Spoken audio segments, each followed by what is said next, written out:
4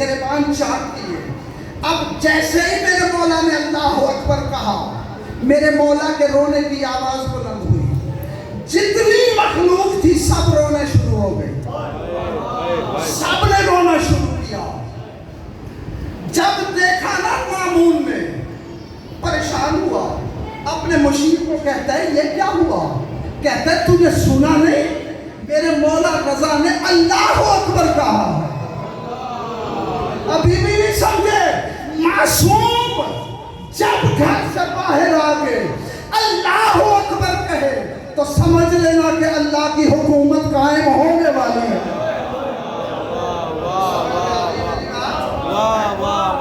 تاریخ بتاتی ہے کہ صرف چند قدم مولا گھر سے باہر آیا, چند مرتبہ اللہ اکبر کہا, فوری یہودیوں نے آ کے اسے کہا واپس بھیج, نہیں تو تیری حکومت گئی. بے شک بے شک. اللہ اکبر. توجہ, یہاں دو باتیں ہیں. پہلی بات یہ ہے کہ جب آل محمد کے طریقے سے عید پڑھی جائے تو باطل حکومت ختم ہو جاتی ہے. اگر عید پڑھی جائے اور باطل حکومت ختم نہ ہو تو پھر سمجھ لینا کہ وہ اسلام کی عید نہیں, کفر کی عید. واہ واہ واہ واہ. سمجھ آ رہی ہے؟ پتہ نہیں کچھ بندے پریشان لگ رہے ہیں مجھے. پریشانی ہٹاؤ ورنہ اور پریشان ہو جاؤ. بسم اللہ. غالباً میں نے ایک مرتبہ کوفے والوں کا خط لکھا تھا جو مولا حسین کو لکھا تھا, جناب حبیب ابن مظاہر اور ان کے ساتھیوں نے. اس خط میں بھی انہوں نے یہ لکھا تھا مولا نعمان بن بشیر. بے شک بے شک. نعمان بن بشیر کوفے کا گورنر ہے. وَلَسْنَا نَجْتَمِعُ مَعَهُ فِي الْعِيدِ وَالْجُمْعَةِ. مولا کوفے کا گورنر نعمان بن بشیر ہے, ہم اس کے پیچھے نہ عید پڑھتے ہیں نہ جمعہ پڑھتے ہیں. واہ واہ واہ واہ. ہاں, یہ میرے مولا نے عید نہیں پڑھائی. پہلی بات تو یہ ہو گئی کہ عید اور جمعہ اس وقت ہوگا جب حجت کی حکومت ظاہراً ہوگی. یہ واقعہ سب پڑھتے ہیں.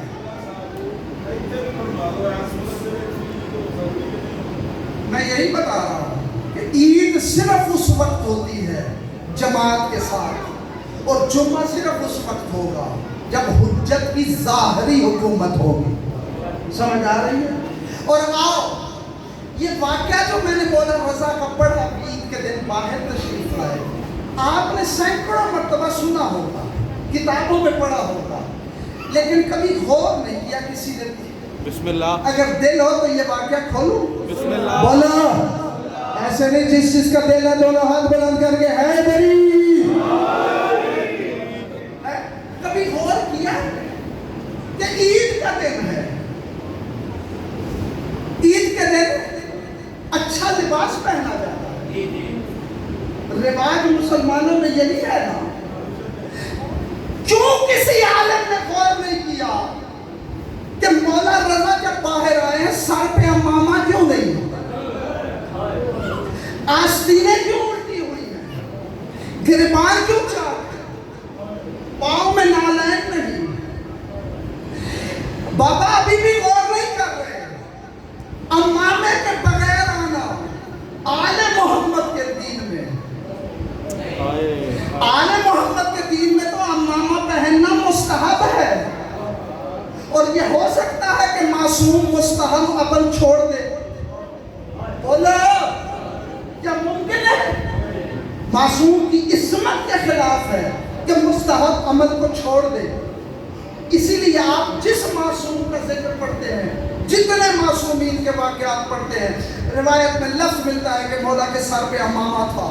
یہ واحد مقام ہے جہاں مولا کے سر پہ امامہ نہیں. کیا معصوم مستحب عمل چھوڑ سکتے ہیں؟ بولو, سارے بولو. میں ایک بات کرنے لگا ہوں, یہ آستین کیوں الٹے ہوئے ہیں, گریبان چاک کیوں ہے؟ حالانکہ یہ آل محمد میں روایت تو نہیں تھا کہ گریبان چاک کرتے ہیں.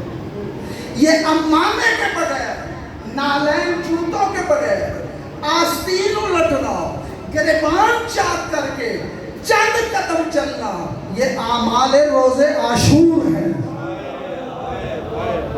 اللہ اکبر. یہ عاشور کے دن ہے نا، 10 محرم کے دن حکم ہے کہ آستین الٹو، گریبان چاک کرو، سر پہ امامہ نہ ہو.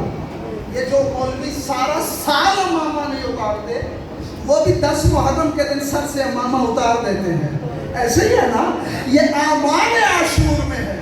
یہ مولا رزق گھر سے جب باہر آیا ہے نا عید کے دن، یہ زمانے کو بہ رہا تھا تمہاری عید ہوگی، ہماری عید تو ہمارا ماتم ہے. اللہ اکبر. اسی لیے تو میرے مولا نے فرمایا تھا اعیادنا ماتمنا، ہماری عیدیں تو ماتم ہے. اللہ اکبر. آج میرے 8ویں مولا کی شہادت کا دن ہے. جو مشہد کے ظاہر بیٹھے ہوتا ہے، میں سب سے زیادہ دعا مانگا کرتا ہوں مومنین کے لیے بھی، آپ سب کے لیے بھی. کربلا، تمہیں کربلا کا والی لے جائے گا، بے شک جانا، لیکن میرے دل کی خواہش یہ ہے کہ ہر مومن مشہد ضرور جائے. اللہ اکبر. میری دعا ہے کہ میرا مالک تم سب کو مشہد ضرور لے کے جائے. مشہد ضرور جاؤ. اس کی وجہ کیا ہے؟ جب مشہد جاتے ہو نا، میرے 8ویں مولا کا ایک لقب ہے سلطان العرب والعجم. عرب و عجم کا سلطان ہے. خدا گواہ ہے، مصائب کے لیے یہ جملہ کافی ہے. جہاں سلطان العرب والعجم ہے نا، جب مشہد مولا کے روزے پہ جاتے ہو نا، سلام کرتے ہو، پہلا جملہ کیا پڑھتے ہو؟ السلام علیکہ یا غریب الغرباء. اللہ اکبر. کبھی تنہائی میں بیٹھ کے سوچنا یہ غریب الغرباء کیوں ہے. اللہ اکبر. اتنا بڑا غریب. آؤ تمہیں میں اس شہنشاہ کی غربت سنانے لگا ہوں. اتنا بڑا غریب کیوں ہے.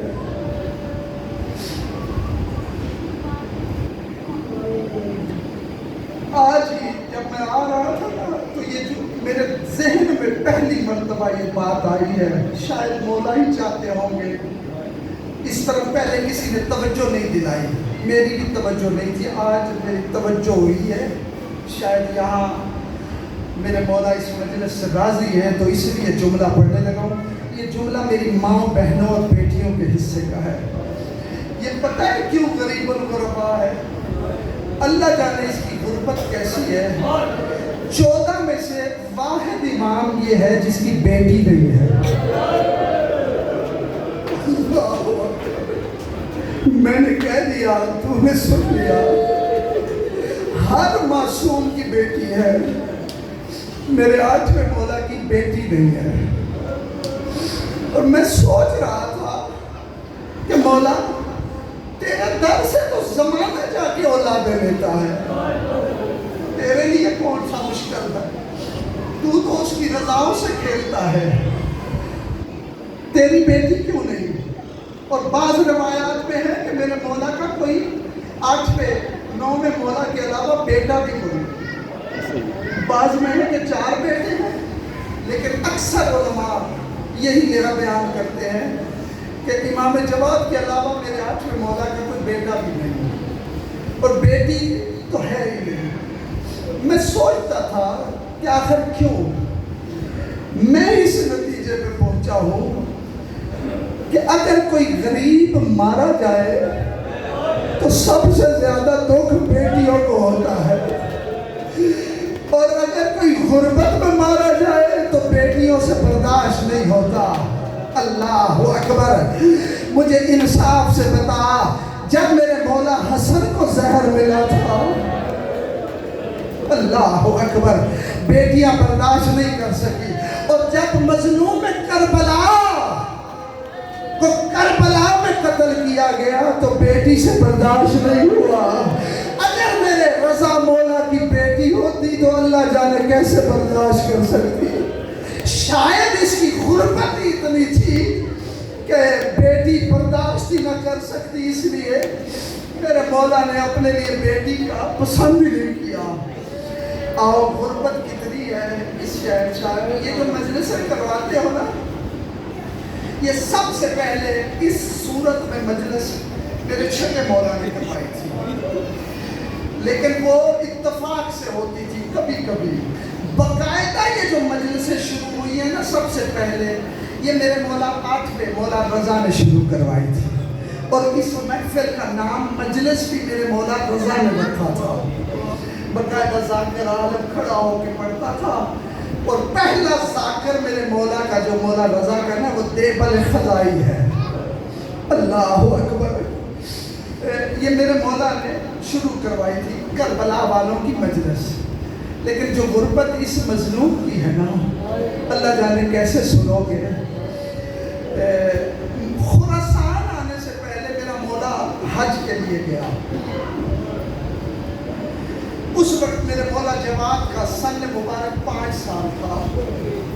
اللہ اکبر. میرے مولا کا ایک خادم تھا جس نے مولا جواد کو اپنے کندھوں پہ اٹھایا ہوا تھا اور طواف میں مصروف تھا. جب حج پورا ہو گیا نا، تو میرے مولا نے خادم سے فرمایا کہ میرے لال کو لے آ، واپس چلے. تڑپ کے خادم کہتے ہیں مولا تیرا 5 سال کا شہزادہ آ ہی نہیں رہا.